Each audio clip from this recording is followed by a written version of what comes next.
1980s prime minister direct governance కింద ఒక string team సృష్టించబడింది.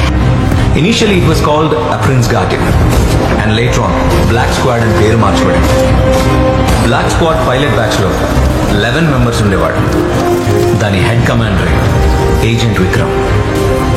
More than 100 successful operations by this ruthless team. Unfortunately, 1991లో జరిగిన operation తప్పుదారి పట్టడం వల్ల ఏజెన్సీ వీళ్ళకి ఎదురు తిరిగింది. ఈ 11 మంది మీద తీవ్రవాదులను ముద్ర వేసి ఆధారాలే ఉండకూడదని యాక్షన్ తీసుకున్నారు. ఈ 11 మందిని మాత్రమే కాదు, వాళ్ళ ఫ్యామిలీ, ఫ్రెండ్స్ అందరినీ చంపేశారు. బట్ దీని గురించి ఏ ట్రేస్ గానీ ఎవిడెన్స్ గానీ లేదు. టిల్ డేట్ ఈ 11 మందిలో 4 బాడీస్ మాత్రమే missing. That includes Vikram as well. And the death still remains a mystery.